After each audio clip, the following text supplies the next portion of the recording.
बिहार के नए मुख्यमंत्री सम्राट चौधरी बिहार के स्कूलों की कायाकल्प करना चाहते हैं। बिहार के शिक्षा मॉडल को देश में एक नया नज़ीर बनाकर पेश करना चाहते हैं। इसके लिए बड़े बड़े प्रयोग नीतीश कुमार तो किए ही, लेकिन उनसे 5 कदम आगे निकलकर ये कुछ करना चाहते हैं। लेकिन शिक्षक बोल रहे हैं कि साहब सब कुछ कर लीजिएगा, आप शिक्षा मॉडल भी बदल लीजिए, आप नए प्रयोग और कुछ कर लीजिए, लेकिन हमें ये तो बता दीजिए कि नीतीश कुमार भी कहते चले गए कि हम ट्रांसफ़र कब कर देंगे। आप भी बोल रहे हैं कि शिक्षकों की समस्या हम हल कर लेंगे, शिक्षा मंत्री भी बोल रहे हैं हम बात करेंगे, लेकिन ये भी तो बताइए हमारा ट्रांसफ़र कब करेंगे, हमारी समस्या जो है वो समस्या का हल आप कब करेंगे। सिर्फ आप सुनाते हैं, सुनते हैं नहीं। ये सरकारों की सबसे बड़ी कमजोरी है, हमारी कब सुनेंगे आप। वही सरकार का कहना है कि भाई पढ़ाना लिखाना तो कुछ है नहीं, नेतागिरी खूब करते हैं और ये नेतागिरी का काम चलेगा नहीं। तो गुरुजी और शिक्षा विभाग दोनों में सहमत का खेल जारी है। गोपालगंज से एक खबर निकलकर आई है, वो शिक्षकों को चौंका देगी।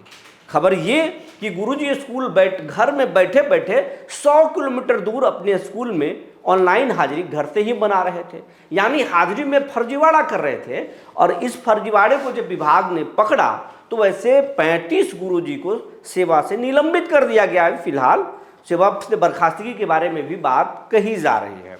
लेकिन शिक्षक से एमएलसी बने बंशीधर ब्रजवासी मोर्चा खोल चुके हैं और बोल रहे हैं कि शिक्षकों के ट्रांसफर का वादा क्या हुआ। ये सिद्धार्थ आए थे, बड़ी बड़ी बात बोल रहे थे, नीतीश जी भी बोल रहे थे, और यही सम्राट चौधरी शिक्षकों को वादा करते थे हम बात करेंगे, हो जाएगा।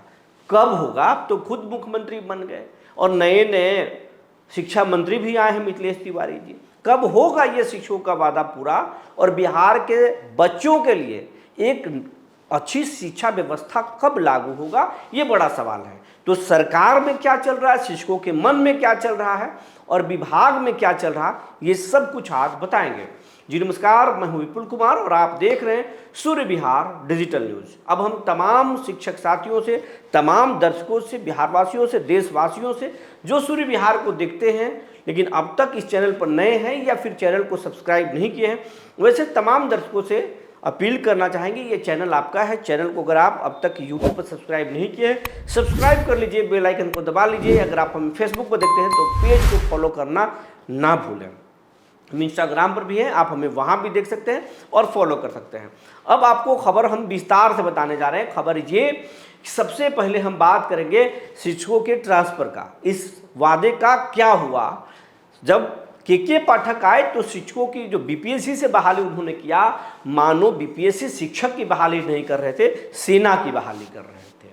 उन्होंने ये शर्त पर बहाल किया, शिक्षकों से कहा कि अगर आप बहाल हो रहे हैं, ट्रेनिंग सेंटर में जाकर बोलते थे कि अगर आप बहाल हुए हैं तो फिर अगर आप दूर जाने के लिए तैयार हैं तो नौकरी में बने रहिए, नहीं तो नौकरी छोड़कर आप चले जाइए। बिहार में बेरोजगारी ऐसा है कि पेट की भूख की आग में नौजवान ये नौकरी करना, दूर जाना पसंद किया, लेकिन नौकरी छोड़ना पसंद नहीं किया। लोग नौकरी ज्वाइन किए, जाकर ट्रेनिंग के बाद नौकरी ज्वाइन किए, आनंद फानन में बहाली की गई। बाद में बात आया कि बड़े पैमाने पर घालमेल हुआ है, झारखंड में भी कई जगहों पर रेड हुई, बहाली में बड़े घपलाबाजी की बात आई, दर्जनों गिरफ्तारियां भी हुई, विवादों में भी आए। लेकिन पाठक जी कहाँ रुकने वाले। हालांकि वो ईमानदार अधिकारी रहे। नीतीश कुमार खुले सदन में, भरे सदन में नीतीश कुमार उनकी तारीफ करते रहे हैं कि वो ईमानदार अधिकारी हैं। अब उनकी ईमानदारी पर हम शक नहीं कर रहे हैं, लेकिन जो सवाल खड़े होते हैं वो सवाल तो है कि उनके ही कार्यकाल में बड़े पैमाने पर घालमेल की बातें सामने आई थी, गिरफ्तारियां हुई थी, मामले दर्ज हुए थे। उसके बाद थंब इम्प्रेशन से फर्जी शिक्षकों को भी पकड़ा गया था। कई शिक्षकों ने कहा था कि उनके बदले में कोई दूसरा एग्जाम दिया था, तो ये तो अलग कहानी है। लेकिन जब पाठक जी ने 500 किलोमीटर दूर, 300 किलोमीटर शिक्षकों को बहाल कर दिया, तो शिक्षक पाठक जी के जाने के बाद आवाज़ उठाने लगे कि नौकरी जिंदगी को नरक बना दिया है। कुछ लोगों ने नौकरी छोड़ दिया और कुछ लोग गलत कदम उठा लिए ज़िंदगी में जो नहीं उठाना चाहिए, वो ऐसा भी किए।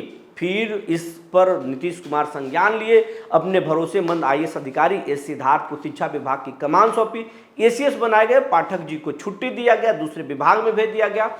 और जब ये सिद्धार्थ आए तो बड़े बड़े दावे करने लगे कि हम ट्रांसफ़र करेंगे, लेकिन ट्रांसफ़र में जो नियम लेकर आए वो नियम के खिलाफ में नियोजित शिक्षक चले गए, विशिष्ट शिक्षक चले गए। उसके बाद हाईकोर्ट से झटका लगा तो फिर उसमें बदलाव आया, लेकिन सिद्धार्थ साहब ने बहाली ट्रांसफ़र भी किए, लेकिन ट्रांसफ़र पे भी सवाल हुए कि जहाँ जिनको ट्रांसफ़र जहाँ चाहिए था वहाँ नहीं मिला, और अगर मिला तो पहले से खराब मिल गया। 3 ऑप्शन दिए गए लेकिन उनको कोई भी ऑप्शन नहीं मिला। इसके वजह से शिक्षकों की ज़िंदगी नरक बन गया। शिक्षक ये लगातार सवाल उठाते रहे। म्यूचुअल ट्रांसफ़र के भी ऑप्शन खोले गए सीमित समय के लिए, और सीमित शिक्षकों को मिला, लेकिन अब शिक्षक कह रहे हैं कि म्यूचुअल का ऑप्शन खोलिए, हमें भी ट्रांसफ़र दीजिए, क्यों नहीं हमारा ऐच्छिक ट्रांसफ़र करते हैं।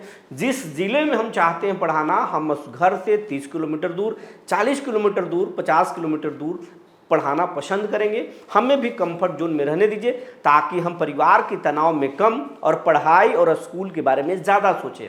ये शिक्षक कह रहे हैं, अच्छी बात भी है, लेकिन सरकार इस मामले में अब तक अलग अलग तर्क देती रही है। डीएम की अध्यक्षता में ट्रांसफ़र के लिए एक टीम बनाई गई, लेकिन आज तक पूरे बिहार में ये टीम एक्टिव नहीं हुआ। बिहार के किसी भी डीएम ने किसी भी शिक्षकों का ट्रांसफ़र इस कमेटी के तहत नहीं किया। इस पर भी सवाल खड़े होते रहे हैं।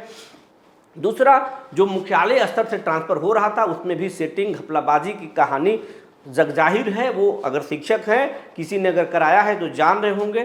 तो बड़े पैमाने पर इस तरह के सवाल खड़े होते रहे, लेकिन नए शिक्षा मंत्री से उम्मीद है कि ये ट्रांसफ़र करेंगे। वो बोल भी रहे कि हम समस्या सुनेंगे, लेकिन शिक्षक बोल रहे हैं कब करेंगे, तारीख भी तो बताइए कि कब करेंगे ट्रांसफ़र। और ट्रांसफ़र अगर करेंगे तो पहले सिद्धार्थ साहब जैसा ही करेंगे या फिर सही करेंगे। दूसरी बात कि सरकार कह रही है कि आप घर बैठे बैठे जो शिक्षक हाजिरी बना रहे हैं, इस शिक्षा कोष में छेड़छाड़ करके और रोजाना घर से बैठे बैठे 100 किलोमीटर दूर स्कूल में प्रेजेंट होने का जो हाजिरी बना रहे हैं, वो गड़बड़ झाला हम पकड़ लिए हैं और अब ऐसा नहीं चलेगा। ऐसा जो करेंगे वो नौकरी से हाथ धो बैठेंगे। पहले तो निलंबित करेंगे, फिर विभागीय कार्रवाई करके और उनको बर्खास्त कर देंगे, क्योंकि अब अधिकांश शिक्षक परमानेंट हो गए हैं और अब उनका नियोजन निकाय पंचायत नहीं है, और जो पंचायत में भी हैं उन पर भी कार्रवाई करेंगे, उसके लिए भी नियमावली बनाए जा रहे हैं। तो सरकार की भी बड़ी तैयारी है। लेकिन अब आपको बताते चले कि एसीएस बी राजेंद्र को क्यों हटा दिया गया, नए एसीएस क्यों लाए गए, तो आपको बताते हैं। नए जो बी राजेंद्र, तत्कालीन जो एसीएस बी राजेंद्र थे, उनके कार्यकाल में ट्रांसफ़र पोस्टिंग पर सवाल खड़े होते रहे। कोई काम उन्होंने नहीं किया। एस सिद्धार्थ कई फैसले तो ज़रूर पलटे, लेकिन उससे न शिक्षक संतुष्ट हुए, न अभिभावक संतुष्ट हुए, न बच्चे स्कूल के संतुष्ट हुए। कुछ बदलाव दिखा नहीं। अपने ही सरकार के विधायक, अपने ही सरकार के मंत्री, अपने ही सरकार के एमएलसी सरकार पर, शिक्षा विभाग के नियमावली और अधिकारियों पर सवाल खड़े करते रहे, जिसे सम्राट चौधरी जिससे सुनकर और देखकर असहज रहे। और यही कारण रहा कि शिक्षा मंत्री नए बनाए गए सुनील कुमार से लिया गया, जेडीयू से बीजेपी में लिया गया ये विभाग, और बीजेपी का स्वास्थ्य विभाग जेडीयू को दिया गया, और अब नए शिक्षा मंत्री बनाए गए, एसीएस भी नए दिए गए, ताकि बिहार के शिक्षा विभाग में एक कायाकल्प किया जाए, एक मॉडल प्रस्तुत किया जाए।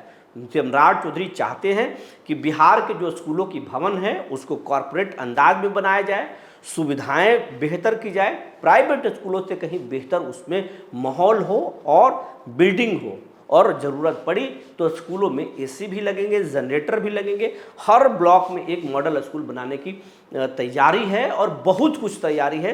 क्या क्या तैयारी है ये सब अपडेट होगा तो हम आपको बताएंगे। लेकिन सरकार में चल रहा ये प्लानिंग चल रही कि शिक्षकों को कैसे ट्रांसफ़र किया जाए, उनके हिसाब से कैसे ट्रांसफ़र किया जाए, समस्याओं से कैसे निकाला जाए, और जो शिक्षक गड़बड़ी कर रहे हैं, जो स्कूल नहीं जा रहे हैं, उनको स्कूल में कैसे पहुंचाया जाए, या नहीं आदत सुधारे तो कैसे उनको शिक्षा विभाग से बाहर का रास्ता दिखाया जाए। ये इन तमाम बिंदुओं पर काम चल रहा है। लेकिन शिक्षकों का सवाल यही है कि हमारा ट्रांसफ़र कब होगा, बताइए। टीआरई 4 को लेकर भी जानकारी है कि टीआरई 4 के आवेदन बहाली कभी भी निकल सकता है, उसके विज्ञापन कभी भी जारी हो सकते हैं। आज शिक्षा मंत्री मिथिलेश तिवारी ने इसके बड़े संकेत भी दिए हैं। आप इस शिक्षा विभाग को लेकर, शिक्षकों के ट्रांसफर और हाजिरी में गड़बड़ी को लेकर क्या सोचते हैं, हमें ज़रूर बताएंगे। आपके कमेंट का हमें इंतज़ार रहेगा। आप अगर शिक्षा विभाग में सुधार के लिए कोई सुझाव देना चाहते हैं या फिर आपके इलाके में शिक्षा विभाग में बड़े पैमाने पर घपला या गड़बड़ी चल रहा है, तो भी आप हमें ये खबर के कमेंट बॉक्स में लिख कर बताएं। आपके कमेंट का हमें इंतजार रहेगा। तब तक के लिए धन्यवाद।